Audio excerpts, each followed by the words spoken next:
Bismillahirrahmanirrahim. Assalamualaikum warahmatullahi wabarakatuh.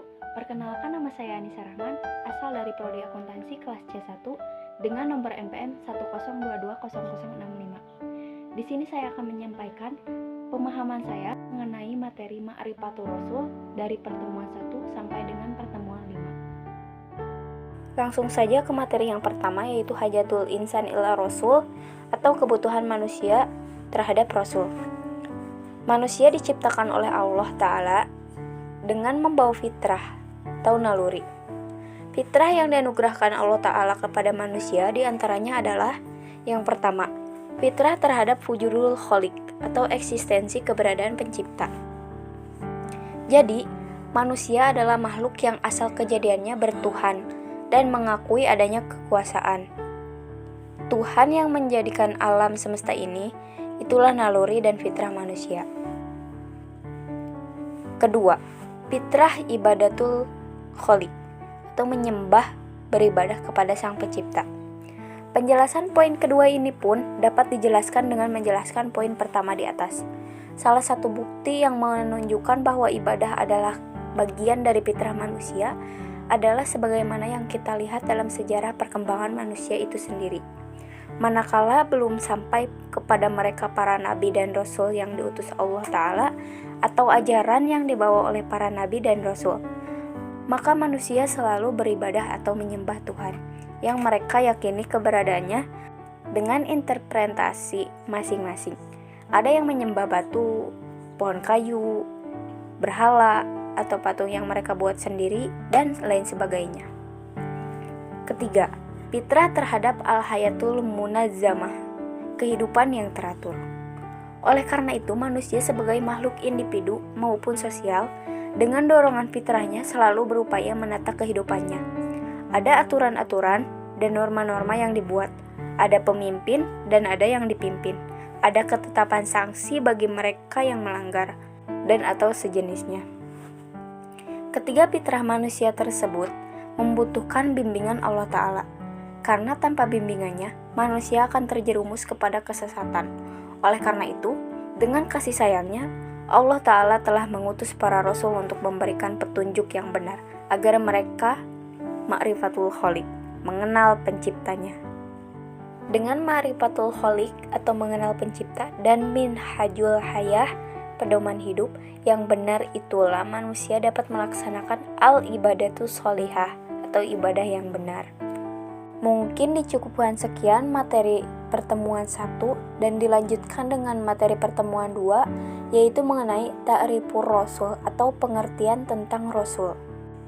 Dari segi bahasa, rasul berasal dari kata rasalah yang berarti mengutus, sedangkan kata rasul adalah bentuk infinitif baca masdar dari kata rasalah yang berarti utusan atau seseorang yang diutus. Ada dua kata kunci untuk memahami definisi ar-rasul, yaitu yang pertama hamilur risalah atau membawa dan menyampaikan risalah. Kedua, qudwatu fitat pikir risalah, menjadi qudwah, contoh bagi umat manusia dalam melaksanakan ajaran yang dibawanya. Namun ingat, tidak semua orang yang membawa risalah dan menjadi qudwah dapat disebut atau diakui sebagai rasul, karena rasul-rasul yang diutus oleh Allah Ta'ala memiliki ciri-ciri khusus, diantaranya adalah sebagai berikut. Yang pertama, memiliki asyifatul asyasiyah atau sifat-sifat asyasiyah, yakni sifat-sifat dasar yang layak baginya, misalnya sifat sidik atau jujur, amanah, terpercaya, tabligh, menyampaikan, dan fatonah atau cerdas. Sifat ini layak dimiliki oleh setiap rasul yang mengemban atau membawa risalah dari Allah Ta'ala. Yang kedua, memiliki al-mu'jizat atau mu'jizat, yakni perkara-perkara luar biasa yang dapat dilakukannya dengan izin Allah untuk melemahkan mereka-mereka yang menentangnya. Salah satu contohnya adalah mukjizat Rasulullah SAW ketika membelah bulan dengan izin Allah Ta'ala. Yang ketiga, adanya al-bisyarat atau berita gembira kedatangannya. Kabar gembira kedatangan seorang rasul ada kalanya telah diberitakan oleh rasul-rasul sebelumnya. Yang keempat, adanya an-nubuwat, berita-berita kenabian yang disampaikannya. Setiap rasul senantiasa membawa berita dari Tuhannya melalui wahyu berisi ajaran, perintah dan larangan, atau peristiwa-peristiwa masa lalu dan masa yang akan datang. Di antara contoh peristiwa masa datang yang diberikan Rasulullah SAW melalui wahyunya adalah berita penaklukan Mekah. Kelima, adanya as-samarat, hasil dakwah yang dilakukannya.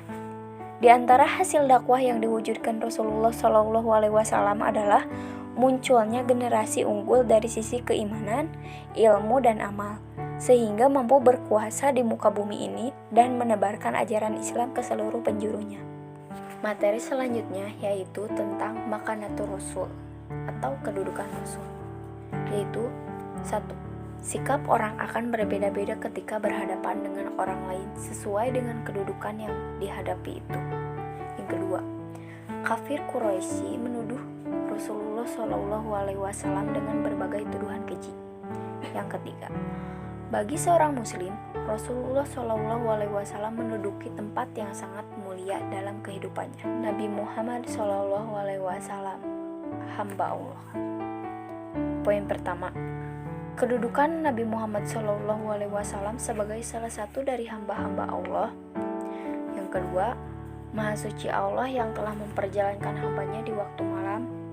Yang ketiga, sebagai seorang hamba, Nabi Muhammad SAW, yaitu seorang manusia, memiliki nasab, garis keturunan, memiliki jasad.